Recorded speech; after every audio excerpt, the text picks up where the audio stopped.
원장님 지난번에 그 서양 철학 관련해서 이제 말씀을 해주시다가 이제 칸트의 철학에 대해서도 이제 말씀을 해주신다고 하셨는데 이제 간단하게 좀 말씀해 주시면 어떠실까 싶어가지고 여쭤봅니다, 원장님. 근데 칸트는 서양 철학에서 아주 굉장히 중요한 사람인데, 네. 근데 칸트를 알기 전에 이제 먼저 우리가 이제 서양 철학의 이제 고대, 특히 그리스를 힐랍이라고 그러는데, 그리스 힐랍 철학에 이제 양대 쌍두 마차가 있어요. 네. 플라토라는 사람하고 아리스토텔레스. 네. 이 두 사람을 알아야 우리가 서양 철학을 완벽하게 알 수가 있고, 네. 그분들을 알아야 우리가 또 칸트를 또 이해할 수가 있고, 네. 칸트를 알아야만이 또 내가 저번에 말한 실존주의, 뭐 샤르트르라든지 현대 철학, 뭐 구조주의라든지, 또 포스트 모더니즘 요즘에 네. 우리 지금 요즘 세상을 휩쓸고 있는 거는 난 이제 실존주의하고 이제 포스트 모더니즘이라고 이제 생각을 하는데, 그런 것들을 다 이해하려면 이제 먼저 플라톤하고 아리스토텔레스를 알아야 되는데, 뭐 동양 철학에 비하면 플라톤은 거의 노자 정도 되신다고 생각하시고요. 네. 꼭 비율을 들려서 자세히 원장님 관점에서 내 생각에 이제 뭐 그다음에 아리스토텔레스는 거의 공자님 정도 수준이다. 네. 그리고 이제 칸트는 뭐 우리 동양 철학에서 보면은 꼭 비율을 들자면 주저하게 주희라고 하는 사람이 있어요. 주의야? 주희. 주희? 들어본 것 같은데 저도. 주자학이라는 건 그냥 성리학이라고도 하는데, 네. 조선시대 이제 고려 말 조선시대를 완전히 꽉 잡았던 사상이야. 좀 그게 이제 그게 성리학이고, 성리학은 또 주자학이라고 그러고. 같은 말이죠? 같은 말이에요. 그렇죠. 성리학 주자. 네. 주의라는 사람이 이제 유학을 갖다가 이제 좀 체계화 시킨 거, 조금 더 우주의 근본 원리까지 동원해서 체계화 시킨 게 이제 주자학이야. 왜 주자학이라고 그러냐? 옛날에 이제 중국 사람들은 이제 아주 great master, 아주 위대하신 스승이라는 뜻으로 자자를 붙여. 그 사람들이. 그런 게 있었구나. 공자, 맹자, 장자, 노자 이런 사람들은 굉장히 위대하신 분이야. 네. 뭐 엄청나게 훌륭하신 분이야. 예를 들면은 뭐 주희도 주자라고 그러잖아요. 네. 그 자자라는 말은 최고의 학자로서 최고의 영예로운 말. 거의 노벨상 수상자 이상이라고 생각합니다. 최고의 학문적인 지식이고 아주 훌륭하신 분들, 그런 인격을 갖추신 분들. 뭐 순자 많잖아, 막. 네. 한비자, 뭐 이런 그런 자자 붙은 사람들은 그냥 대단하신 분들이 한마디. 근데 그냥 공자 이름은 공구거든 원래. 네. 근데 그렇게 위대하신 이름을 부를 수가 없어.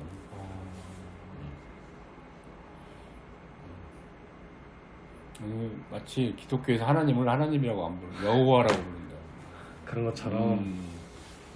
불경스러운 거야, 하나님이라고. 유대인들은 하나님이라는 말을 함부로 안 해. 여호와라든지 이런 말을 빨로. 그리고 이제 더 재밌는 적절한 비유로 하면 해리포터에 나오는 이제 볼드모트. 네. 볼드모트 알아? 네. 볼드모트를 볼드모트라고 못 부른다고. 다른 뭐라고 불렀던데요. 그냥 그 사람 이름을 함부로 불렀다가 이제 저주 볼 수 있대. 맞아. 예? 자, 그럼 동양에서는 그 주의라는 사람이 이제 주의가 만든 학문이라고 해서 이제 주자학이라고 그러고, 네. 그거를 이제 성리학 같은 말은 성리학이야.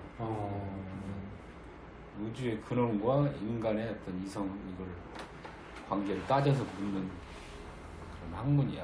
근데 기본 바탕은 이제 유교, 유학, 공자 플러스 이제 우주의 근원 이런 걸 합친 거지. 인간의 이성.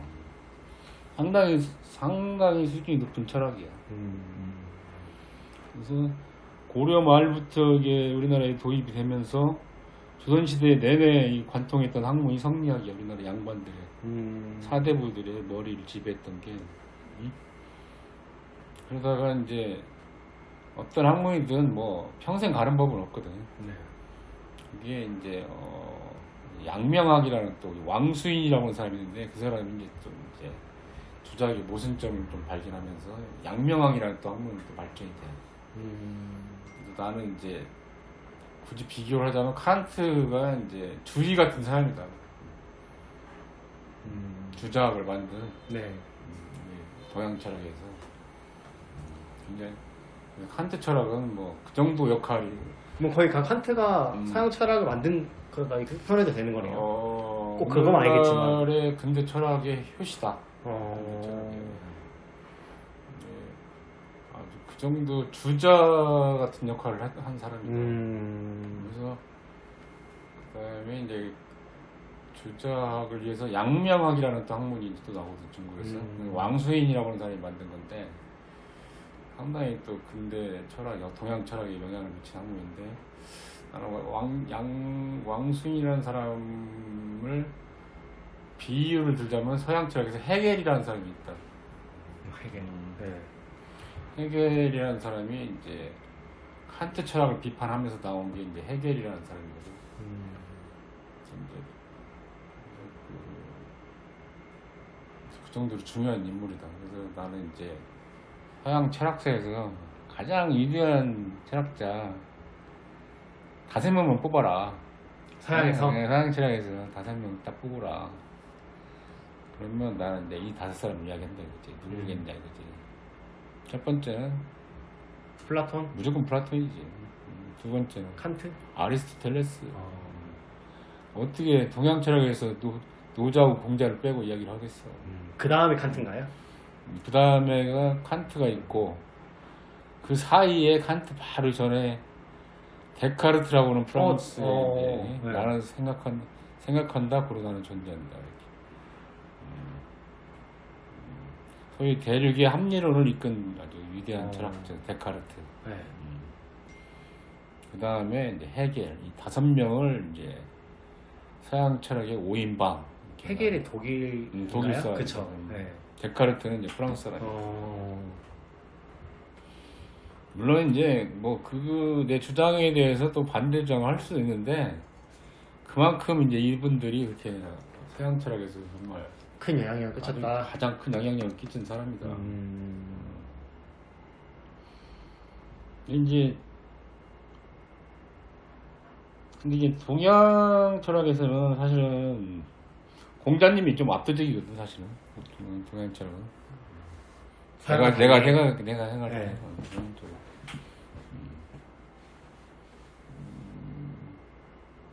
주작도 대단한 학문인데 그래도 뭐 공자님 우리 뭐 지금도 계속 공자님 이야기 하잖아. 공자님이 말씀하시기를 뭐 다 그거 무슨 맞는 말하면 그 공자님 말씀이네 딱 그러잖아. 그런 이야기 나도 모르게 나오고 그 공자님 같은 말씀하시네 꼭 그렇게 이야기한단 말이지 지금 습관적으로. 근데 주자님 말씀하시네 이렇게는 말 안 한단 말이지 우리가.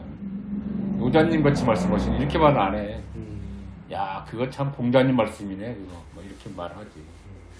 그만큼 공자님의 이제 우리 동양 사람들의 어떤 가치관이나 정신 세계를 완전히 지배를 하고 있다는 거고. 서양은 그럼 누구냐? 그럼 서양에서 그런 역할을 하는 사람이 누구냐? 나는 이제 플라톤이라고 생각을 하거든. 근데 이제 또 많은 학자들은 아리스토텔레스가 거의 공자님. 그래서 이제 서양 사람들은 철학자가 말하기를 이렇게 말했다 했을 때, 그래서 이제 서양에서는 이제 철학자 하면 딱 떠오르는 게 아리스토텔레스를 많이 떠오른다고 하더라고 서양 사람들은. 뭐 철학자가 말을 했다 그러면 이 사람들 먼저 아리스토텔레스가 한 말인가 보다 이렇게 생각을 한다는 거지. 그 정도 아리스토텔레스도 엄청 대단한 사람이고 내가 언제 한번 아리스토텔레스에 대해서 한번 다시 또 시간을 내서 이야기를 하고 싶은데 나는 솔직히 근데 아리스토텔레스를 그렇게 좋아하진 않아.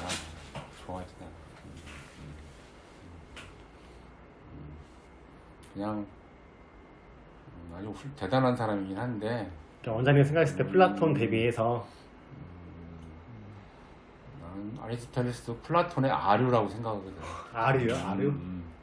그러니까 플라톤 때문에 좀 더 이렇게 사실 뭐 플라톤 그래서 이제 20세기 초반에 화이트헤드라고 하는 유명한 이제 철학자가 있는데 그분이 이제 그런 말을 했거든. 서양 철학은 플라톤의 각주에 불과하다. 그렇게 이제 이야기를 정의를 했거든. 각주라는 것은 이제 풋노트라는 건데 네. 이제 왜 책을 읽다 보면은 이제 뭐 어려운 텀 같은 거 나오면 거기 1번 해갖고 뭐 하고 밑에다가 이제 그 페이지 밑에다가 이렇게 그 1 뭐 A 해놓고 뭐 설명을 이렇게 해놓는 거 그게 각주거든. 네. 설명해놓는 거지. 사실은 서양 철학 자체가 플라톤이 이야기한 걸 가지고 그 부분 중에 어떤 부분을 드러내서 각 철학자마다 각자 한마디씩 한 건데 결국은 이제 플라톤의 그 틀 안에서 못 벗어났다는 거지. 그러니까 플라톤이 생각하는 거를 또 반대로 이야기를 주장했다든지 플라톤은 뭐 이렇게 짬뽕에서 만들어내는지 뭐 일부분을 가지고 뭐 발췌를 한다든지 플라톤이 반발하는 이야기는 뭐 그 정도 수준에 불과하다는 거지. 결국은 뭐 실존주의도 좀 비슷해. 내가 실존주의도 사실은 실존은 본질에 앞선다고 말했잖아. 네. 그 사실은 플라톤은 본질인 실존에 앞선다고 말을 하시는 분이거든. 쉽게 얘기하면 꼭 그런 건 아닌데 그걸 말만 거꾸로 했을 뿐이거든. 네. 굉장히 뭐 있어 보이잖아, 근데. 그니까요. 응? 있어 보이네요. 사실 별것도 아닌데. 네. 이제 플라톤이 실존이나 본질에 대해서 이야기를 안 했으면은 사르트르가 그 생각이나 했겠냐고. 그래서 이제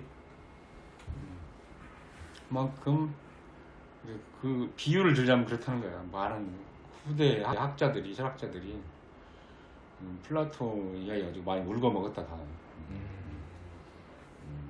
근데 이제 동양 철학은 노자는 완전히 다른 이야기를 하시거든. 공자님하고 완전히 다른 철학 체계를 말씀하시거든.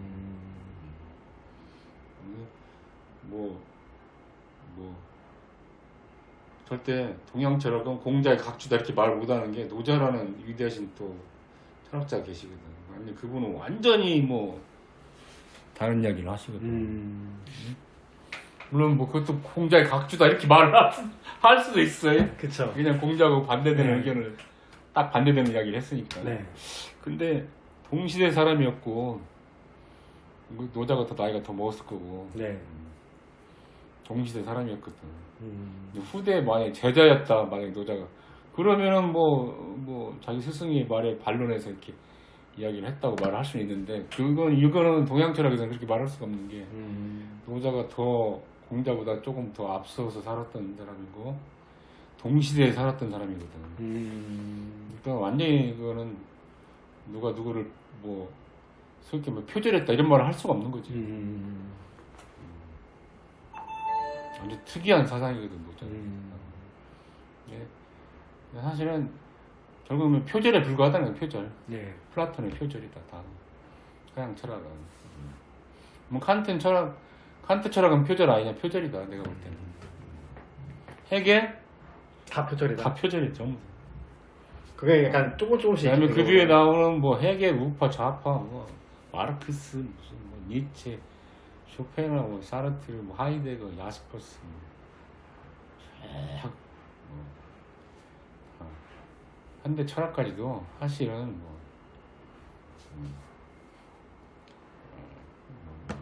플라톤의 표절이다 이렇게 보는 게 맞고 실제로 그래. 내가 보면. 그렇지만 또 표절이라기 뭐 보기에는 좀 그게 뭐 가치가 없냐 그건 아니다, 그렇지. 그냥 플라톤이 우리가 어차피 예술은 모방이라고 그러잖아. 예술은 뭔가를 어떤 큰 스승 그 사람을 배워가지고 거기서 이제 어떤 철학을 배우고 거기에 대해서 색다른 의견을 나오는 거잖아. 근데 그런 큰 어른이 없었으면은 그 밑에 그런 다른 뭐 여러 가지 다양한 철학 사상들이 나오기가 어려웠겠지. 뭐 예술도 다 그러잖아. 네. 모방에서 시작하잖아. 모방에서. 이제 아직도 플라톤이 이제 철학을 못 벗어나고 있고, 그런데 이제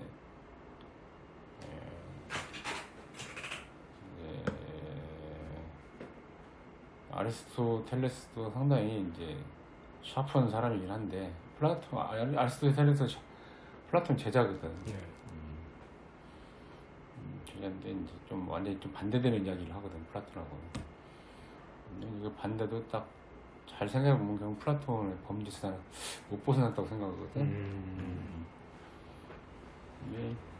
그럼 그러다가 이제 이렇게 오다가 중세 시대에 이제 교부 철학이라든지 이제 스콜라 철학이라고 해가지고 이제 기독교 철학이 생긴 거야. 이제 힐랍 철학에서.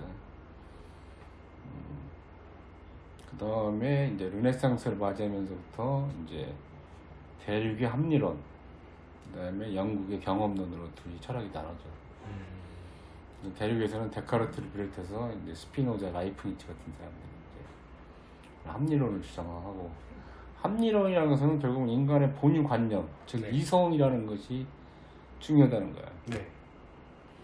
경험론은 아, 근데 경험. 로크나 버클리, 흉 같은 사람들이 이야기했는데, 이 사람들은 인간은 태어나자마자 백지 상태라는 거야. 백지 상태에다가 이제 그림을 그리기 시작하는 거다는 거지.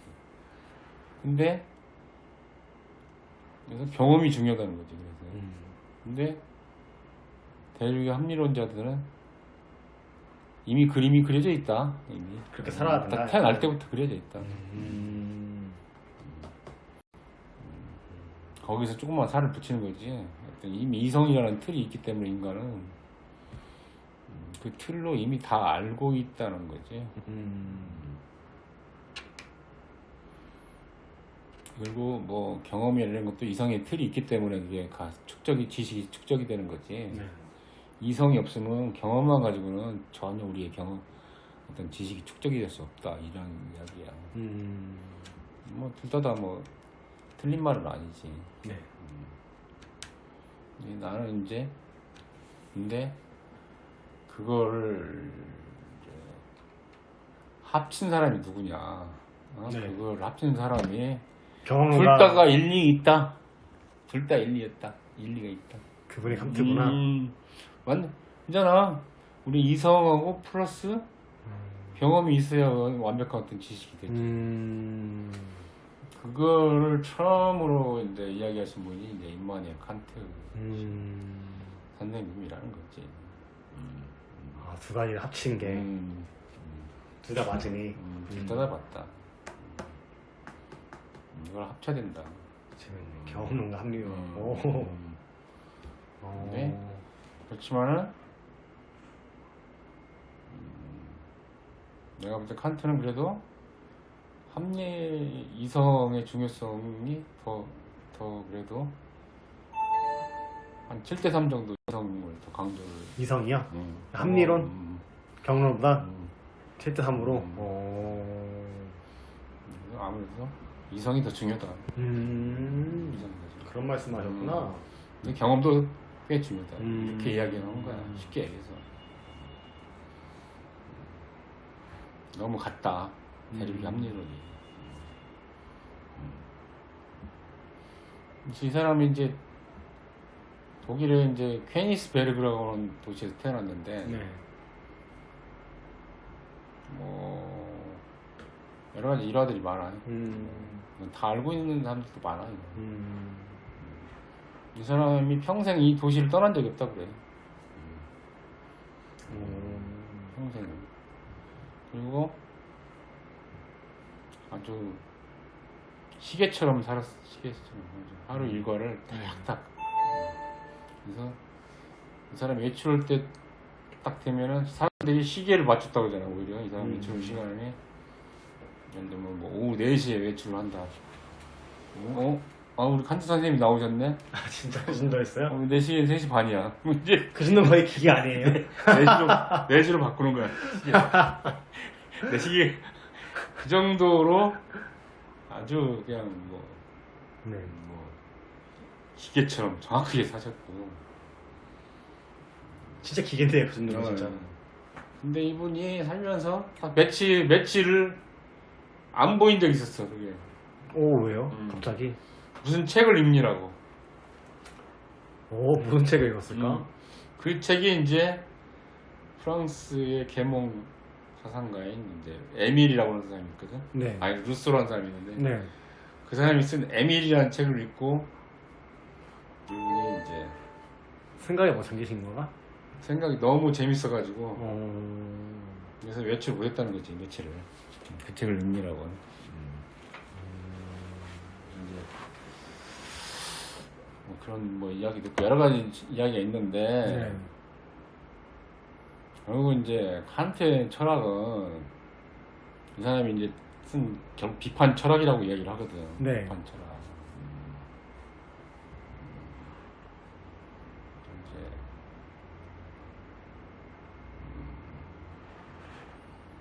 그래서 저작이 이제 3개 유명한 책이 있어. 순수 이성 비판, 실천 이성 비판, 판단력 비판. 이제 순수 이성 비판은 이 사람이 50대 중반인가 발표한 걸로 알고 있어. 여기 보면 그래서 이건 주로 인식론, 우리 인간의 인식론을 다룬 건데. 네. 나는 무엇을 어떻게 알 수 있을까? 이걸 생각을 한 거예요. 순수 이성 비판은. 뭘 알 수 있을까 우리가? 어떤 철학적인 사유, 어떤 지식을 어떻게 알 수 있을까? 네. 안이라는 게 뭔가 쉽게 해서 인식론이라는 거. 그다음에 실천 이성 비판은 뭐냐면 윤리학이에요. 윤리학. 나는 어떻게 행동해야 되냐? 특히 도덕적으로 어떻게 행동을 해야 되냐? 도덕을 다룬 거야. 윤리. 이제 판단력 비판이라는 것은 미학이라고 그러는데 아름다울 미자지. 내가 무엇을 바랄 수 있는가? 내가 무엇을 희망할 수 있나? 이런 걸 가지고 다룬 책이라는 거죠. 그래서 이거를 순수 이성 비판을 진, 실천 이성 비판을 선, 판단력 비판을 미라고 할 수 있다. 진선미. 진선미예요. 이게 나는 참 대단하신 것 같아. 진선미를 달았다. 우리 삶에서 가장 중요한 게 뭐냐면 진선미예요. 자, 진리를 찾는 게 순수 이성 비판이라고 했잖아요. 네. 인식론적으로. 네. 근데 진리만 알아가지고 삶을 살아갈 수는 없죠. 그럼 자기 마음대로 아니지.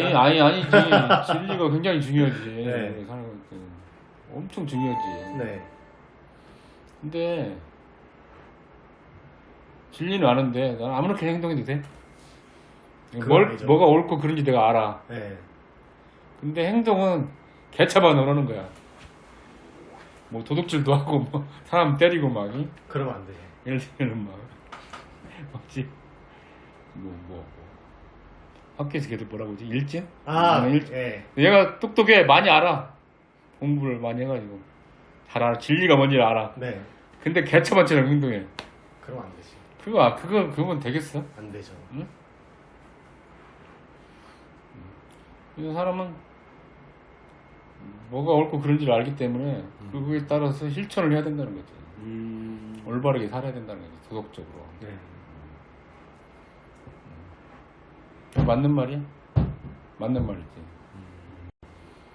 많이 안다고 해서 그 사람이 도덕적으로 산다는 건 절대 아니야. 서울대 나오면 우리나라 최고 지성들인데 그 사람들이 과연 올바르게 사느냐? 아니라니까. 내가 이렇게 말하면 서울대 출신들이 좀 기분 나빠할 수도 있는데 서울대 출신들이 범죄자가 제일 많을 수가 있어. 오히려 왜? 자기가 알고 있는 지식을 통해서 그렇게 할 수 있으니까. 자, 법도 잘 알지. 뭐 모든 권력을 다 갖고 있지. 행정부에서도 최고 고위직은 다 서울대 출신들이 갖고 있을 거고 국회의원들도 다 서울대 출신들이 많이 할 거란 말이야. 많이 아는 사람들이니까. 네. 근데 그 사람들의 부정부패가 훨씬 더 심하다고. 그럴 가능성이 많다고. 많이 안다고 해서 그 사람이 의로운 사람은 아니지. 반대로 잘 모르지만 이렇게 정직하고 도덕적으로 사는 사람도 많다. 근데 그 사람들은 너무 무지한 거지. 그 대신에 도덕적으로 사는 건 좋은데, 너무 선하게 사는 건 좋은데 무지 아무것도 몰라. 그러면 그것도 문제잖아. 그것도. 어떤 게 더 문제? 둘 다 문제지. 에? 안 그래? 그렇죠. 그럼 어떻게 해야 돼? 일단은 공부를 해서 많이 알아야 되고. 그렇죠. 그 다음에는 이제 어느 정도의 그런 그거를 어렸을 때부터 우리가 지금 우리나라 교육 시스템 보면은 도덕적인 거는 별로 신경을 안 써. 어떻게 사는 게 바르게 사는 거냐. 이런 거 별로 신경 안 써. 공부만 잘해라. 공부만 열심히 해라. 맞아. 그런 시스템인 것 같아요. 지금 강남이 지금 그렇잖아. 맞아요. 막 무조건 하여간 뭐 수단과 방법을 가리지 않고 1등 해야 돼, 내가. 막 컨닝 해서라도 막. 근데 칸트는 잘못된다고.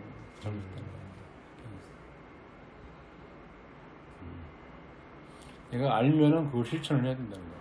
뭐가 옳고 그른지 생각해야 돼.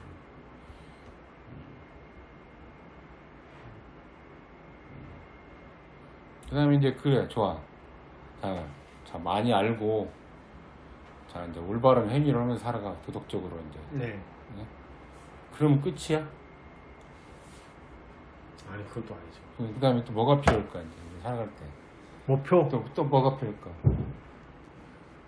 뭘 할 건지? 자. 앞으로 내가 어떻게 할 근데 건지. 그렇게만 살면, 네. 너무 무미건조하잖아, 삶이. 재미가 없지, 인생에. 노재미. 네. 노잼 아닌가? 그쵸. 공부만 하고 참 바르게 살아. 젠틀맨이지. 너무 재미없을 것 같아. 젠틀맨이야. 근데 재미없어. 요조 승려라고. 젠틀맨, 레이디스 앤 젠틀맨이지. 딱 그 신사 승려잖아. 완전. 네. 근데 우리 삶에는 또 다른 중요한 요소가 하나 있다 이거야. 그게 미적인 세계라는 거야. 미가 뭐냐? 쉽게 이야기하면 예술의 세계야. 예술의 세계. 엔터테인먼트, 예술 이런 거. 네. 재미.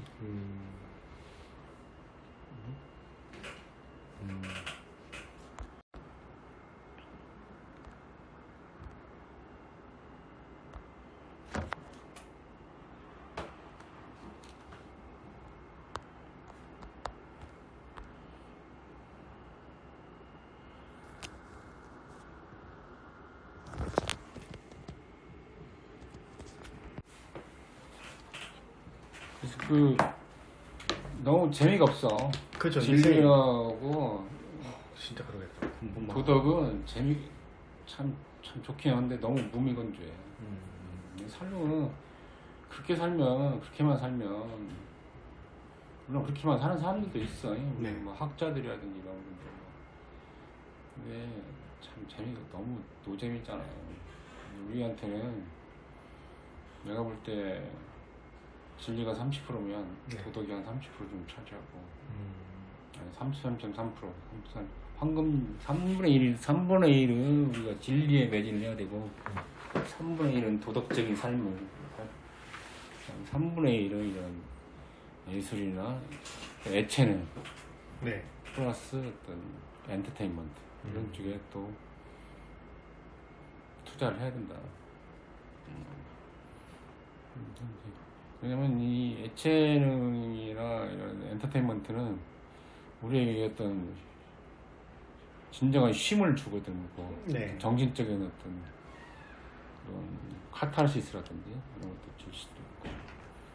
우리는 감정이라는 걸 무시를 못하는 거야. 근데 감정적인 문제, 이쪽 그 미의 세계는 감관의 세계라고. 우리는 감관의 세계도 무시를 못한다.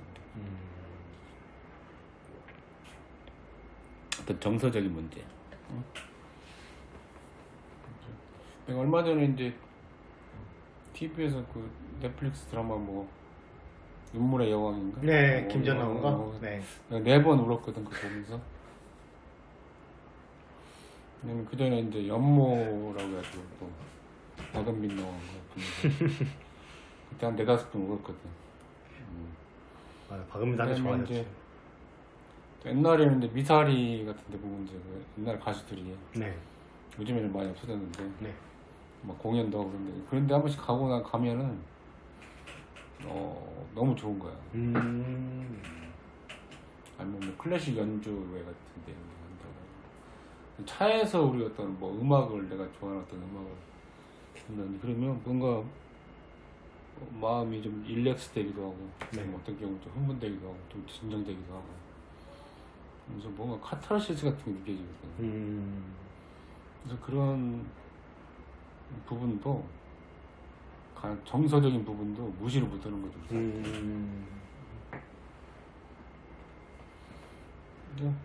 칸트 철학은 그래서 우리가 어떻게 살아야 되는지 어떻게 살아야 행복한지 그 이야기를 하고 싶은 것 같아. 근데 이제 플라톤 철학은 좀 재미가 없어. 좋긴 좋은데 그분은 진과 선의 세계에 대해서는 이야기를 하거든. 진리와 도덕에 대해서는 이야기를 하는데 네. 이 미에 대해서 이 예술의 세계는 아주 싫어해. 천박하다고 해서 플라톤은 예술을 아주 경멸을 해. 플라톤은 우리의 어떤 어설픈 그런 감정들이 우리 이성 세계를 무너뜨린다는 거야. 아주 예술을 경멸을 해. 플라톤은. 근데 그 이유가 또 있긴 있어. 왜 괜히 그런 건 아니야.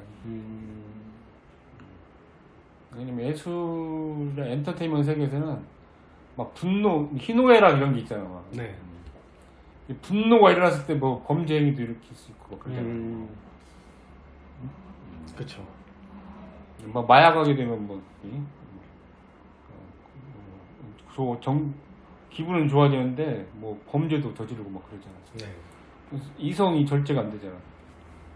그래서 너무 지나친 또 이 정서적인 이렇게 뭐 우울증 조증 왔다 갔다 할 수 있잖아. 네. 이런 것들이 우리의 이성을 마비시킨다는 거야. 그래서 이제 쉽게 해서 드라마도 보지 말고 음악도 듣지 마. 미술 작품도 보지. 근데 이제 나는 그건 아닌 것 같아. 왜냐면 그런 부분이 쉼의 영역이. 그럼요. 그런 게 있어야 좀 힐링, 리프레시도 되고. 멘탈 힐링. 안 그러면 힘들지. 그런 사는 부분이 게. 좀 있거든. 네. 근데 또 반대로 너무 슬픈 음악만 들으면 네. 디프레션에 빠지잖아. 너무 슬프니까. 너무 막 방방 튀는 음악만 들으면 또 조증 상태에 빠지잖아. 네. 그래서 이제 플라톤은 그걸 경계하는 거지. 플라톤은. 근데 이제 칸트는 이제 인간은 그런 걸 조절할 수 있는 능력이 있다고 믿는 거지. 그래서 그거는 나는 이제 칸트의 생각이 맞다고 생각하고. 나는 이제 나도 그런 정서적인 부분에 대해서 상당히 관심이 많고. 뭐 예를 들면은 뭐 1년에 한 번씩 해외여행 나가고 이런 것도 일종의 일탈인데. 그렇죠. 열심히만 살 게 아니고 그런 이제 그런 게 있어야 또 열심히 살아가요. 또 한번 쉬고 나면 또 다시 또 열심히 하고. 또 열심히 살 수 있는 네. 또 뭐 힘이 또 생기잖아요. 맞아. 그래서 너무 칸트는 그냥 그런 점에서 굉장히 참 대단한 분이다 이 생각이 딱 드는 거죠. 그래서 이제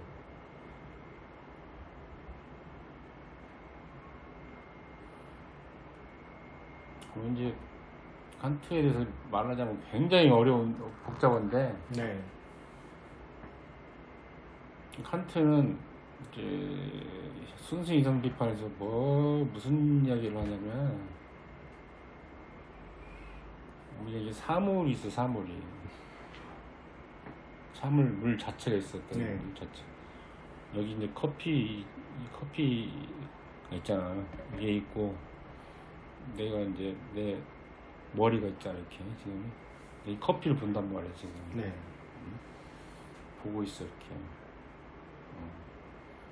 근데 지금까지는 칸트 이전의 철학자들은 관심이 커피에 있는 거야. 네.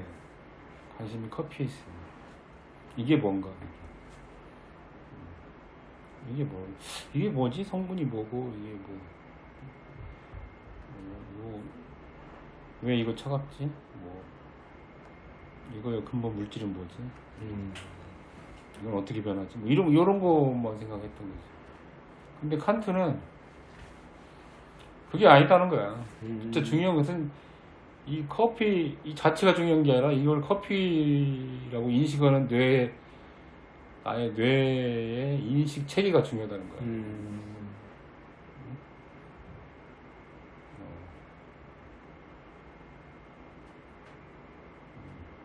그래서 나의 뇌를 한번 들여다봐야 된다 그 말이야. 나의 뇌를. 근데 뇌에는 뭐가 있어? 감각, 지각, 사고, 지성, 이성 막 이런 것들이 다 있단 네네네. 말이야. 이런 것도 있단 말이야. 네. 머릿속에. 네? 그러지? 네. 근데 이런 네 가지 이런 것들이 작용을 해서 네. 이 커피라는 그걸 먹고 싶다. 것이 네. 내 머릿속에 들어와서 생기는 거지. 현상으로도 내 머릿속에 커피라는 형상이 딱 내 머릿속에 딱 들어오는 거지.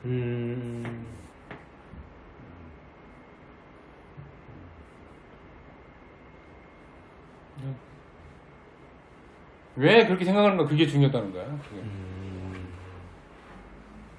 대체 어떻게 커피라는 것을 이걸 인식을 하냐 이거야 내가. 지금까지 우리는 너무 바깥 세계에만 너무 이렇게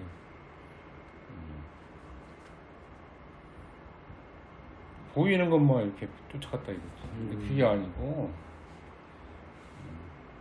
내 머리, 나의 이성이나 지성을 그냥 감각 이런 거, 이 세계를 들여다보자 이거야. 그런 거구나. 그래서 그거를 코페르니쿠스적 전해라고 그래요.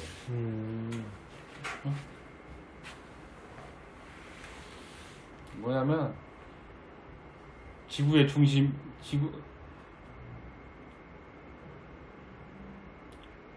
태양이 지구의 중심이라는 거야. 지구가 태양의 중심이 아니고 태양계의 중심이 지구가 아니고 태양계의 중심은 태양이라는 거야. 그걸 코페르니쿠스가 처음으로 밝혔잖아. 옛날에는 지구가 중심이고 태양이 지구 중심으로 돈다고 생각했는데 완전히 바꿨잖아. 지금 바뀌었잖아. 지금은 태양이 중심이고 지구가 돈다는 거지.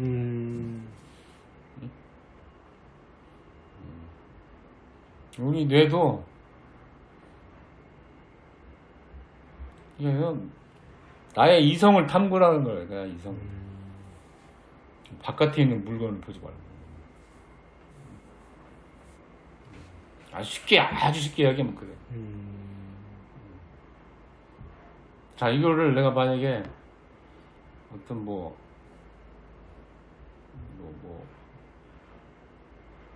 핸드폰을 봤어요. 내가 빨간 내가 만약에 선글라스를 끼고 이 핸드폰을 봐. 네. 그럼 핸드폰 색깔이 어떻게 돼? 빨개 보이죠. 빨개 보이지. 네. 검은색은 검해 보이고. 검게 보이지. 초록색 선글라스 끼면 어떻게 보여? 초록해 보이겠죠? 초록색으로 보일 거 아니야. 네. 근데 이게 이게 핸드폰이 초록색이야? 아니요. 아니지. 네.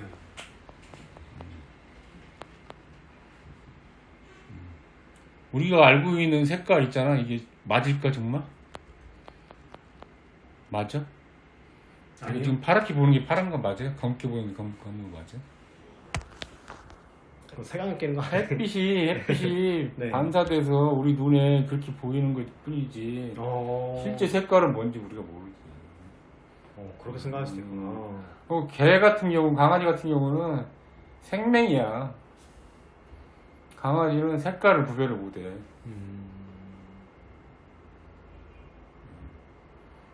걔도 우리가 근데 어떻게 우리보다 훨씬 더 시각이 더 좋은 동물도 있어. 그쵸. 청력 같은 경우도 강한 개들은 우리보다 청력이 훨씬 좋아. 우리보다. 우리가 못 듣는 걸 개들은 들어. 우리가 들을 수 있는 가청 영역이 있다고. 눈도 마찬가지야. 눈도 우리보다 훨씬 더 독수리 같은 애들 보면 우리보다 훨씬 시력이 낮지. 근데 우리 눈으로 보는 이 감각 기관이 이게 진리냐고. 아니라니까. 우리가 보는 게 진리냐고. 아니다니까. 우리가 듣는 소리가 다 진리야? 아니라고. 착각이라고. 착각. 어떤 범위 한정이 있어. 그리고 우리는 절대 이 시공간의 시간 공간의 그 범위를 벗어나서 감각을 할 수가 없어. 지각을. 그렇게 생각할 수 있어? 시간이나 지각을 공간을 떠나서 우리가 이런 사물들을 볼 때 그 범위를 벗어나는 어떤 다른 걸 생각을 할 수가 없어.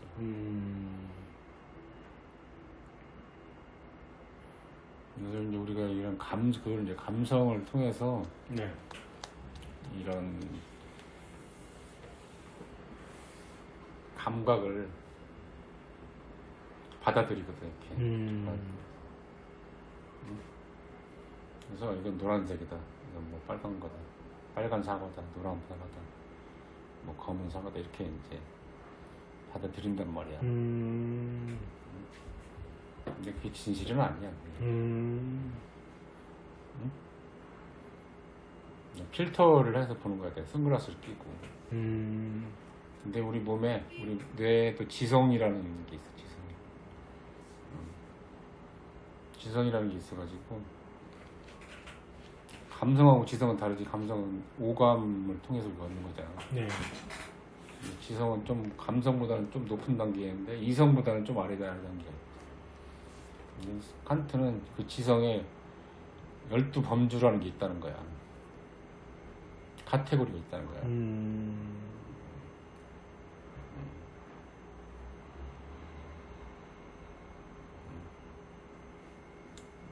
뭐 수라든지 양이라든지 뭐 양태 뭐 이런 것들. 뭐 그다음에 뭐 이런 크게 보면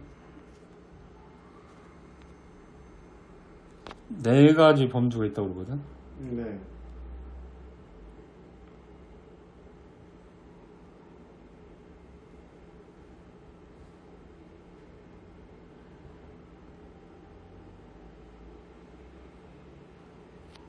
어떤 성질이라는 게 있고 양이라는 게 있고 어떤 관계라는 게 있고 양상이라는 게 있다는 거야. 그 성질에는 또 3가지 또 카테고리가 또 있어.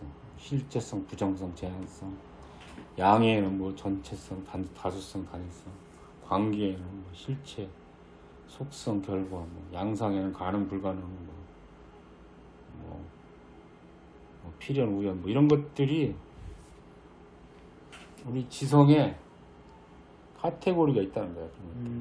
그걸 카테고리 범주라고 그러는데 우리 감성을 통해 어떤 감각을 갖다가 이 범주를 이용해서 해석을 하는 거야.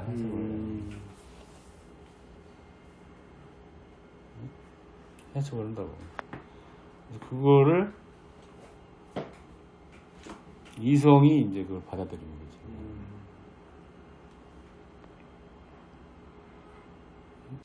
그래서 네.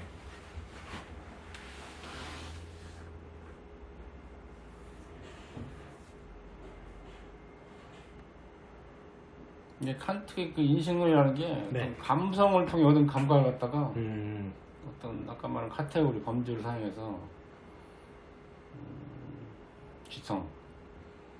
지성이라는 건 이제 영어로 understanding이라는 거고 오성이라고도 하는데 네. 인식을 하고 초경험적인 것은 이성으로 이제 인식을 한다는 건데 그리고 이제 감성이라는 게 어떤 물 자체를 지각하는 능력이면서 범주는 이런 감각을 인식하게 하는 하나의 틀이다. 감성과 지성이 이제 인간이 지각하는 데 있어서 없어서는 안 될 제일 필수적인 중요한 요건이다. 거다. 이제 그래서 그 유명한 빵 반죽하고 이 빵 틀, 붕어빵 틀이 있어. 네.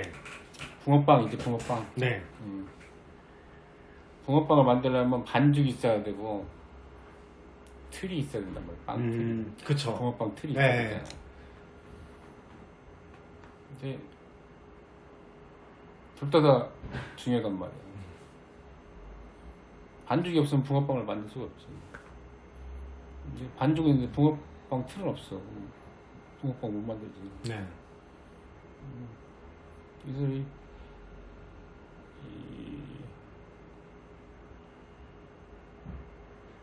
그래서 이제 이 반죽이라는 게 결국 이제 어떤 경험의 세계, 어떤 감성적인 세계인데 이거를 아까 말한 카테고리, 범주라는 거는 이제 붕어빵 틀이야. 거기에 대해서 넣어서 이제 이 어떤 범주 지성의 작용인 범주를 통해서 어떤 틀이 나오는 거죠. 이렇게. 굉장히 좀 어려운 이야기인데 네. 이제 그러면서 하는 이야기가 이제 물 자체, 이 물 자체는 나는 이걸 이렇게 생각하는데 이거는 이제 이데아라고 생각하거든. 네. 똑같아요. 어떻게 보면 칸트가 이야기한 것도 결국은 플라톤 이야기인데 우리는 절대 물 자체는 알 수 없다는 거야. 사물 자체는 알 수가 없다는 거야. 이 사물들 따로 떨어져 있고 우리 아까 인식 틀 있잖아. 감성, 뭐 지성, 뭐 이성, 뭐 감각 이런 것들을 통해서 이거를 내가 편집을 한다는 거야. 내 머릿속에서 편집을 하는 거야. 그래서 편집한 게 머리에 있는 걸 어떤 현상으로 나타난다는 거지. 물 자체는 이제 알 수 없는 거지. 물 자체는 내가 볼 때는 이제 어떤 이데아의 세계야. 칸트가 말하는 거. 이게 우리 뇌 속에 있는 게 실제 모습이고 이게 뇌에 있는 게. 칸트도 결국은 플라톤의 짝퉁이라고 보면 돼. 그래서 물 자체 중에서도 신이라든지 뭐 우주라든지 자유라든지 이런 거는 우리가 어떤 이성으로 도저히 알 수 없다는 거야. 근데 그동안에 철학자들은 그런 것들을 갖다가 어마어마하게 연구를 많이 했거든. 신이 뭔가, 우주가 뭔가, 자유라는 게 뭔가. 근데 그런 건 우리가 백날에 연구해봤자 절대 알 수 없다는 거야. 칸트는. 절대 알 수 없다. 쓸데없이 그런 걸 하지 말라 이제. 그런 거 연구하지 말고 너의 이성에 대해서 나를 직시하라는 거야. 나의 이성. 바깥에 있는 그런 것보다.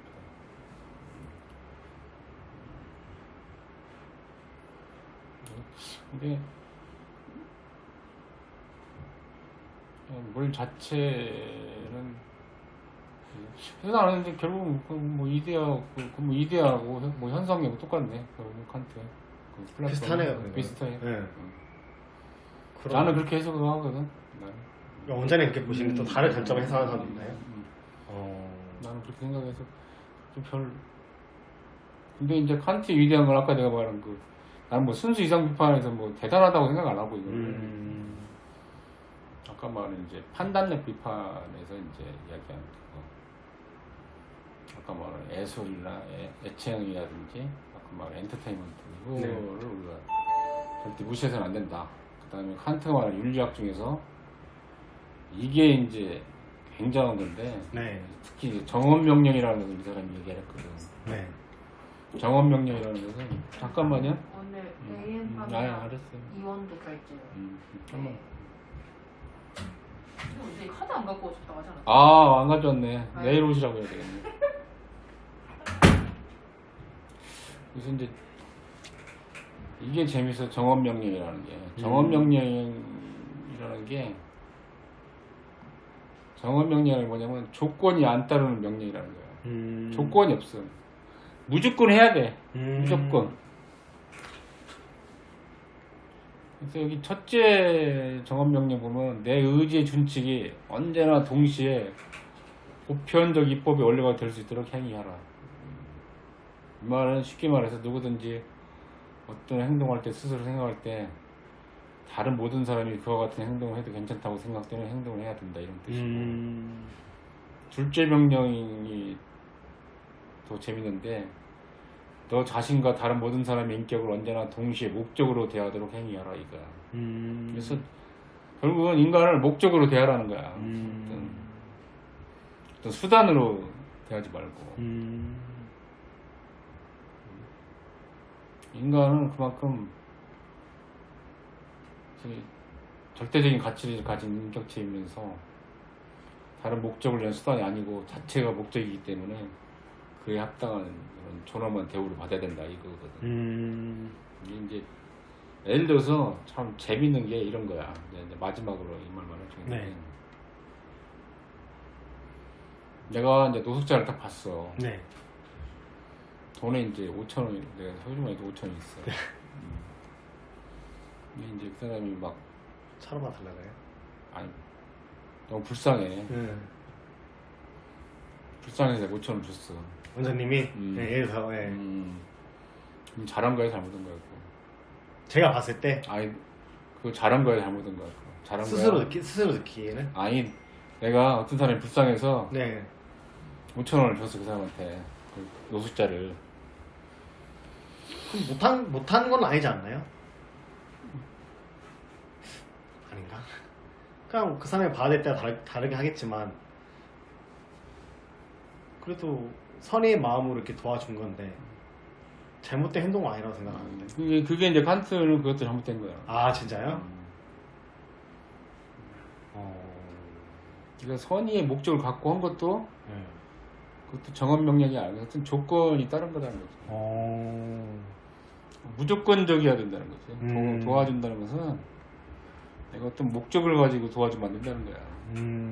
나는 그것도 좀 웃긴다고 생각하는데 그럼 그냥 도와주면 좀 아무 생각 없이 도와줘야 돼? 이런 아니면은 뭐 그런 것도 있지. 네. 내가 이 사람을 내가 도와주면은 뭐 나중에 뭐 천국을 가겠지 뭐 이런 생각이라는 거지. 응? 그냥 기독교적으로 이 사람을 도와주면 내가 천국을 갈 수 있겠다. 이런 건 나쁜 생각이라는 거야. 그거는 도덕이 아니다는 거야. 응? 그러니까 무조건적인 명령.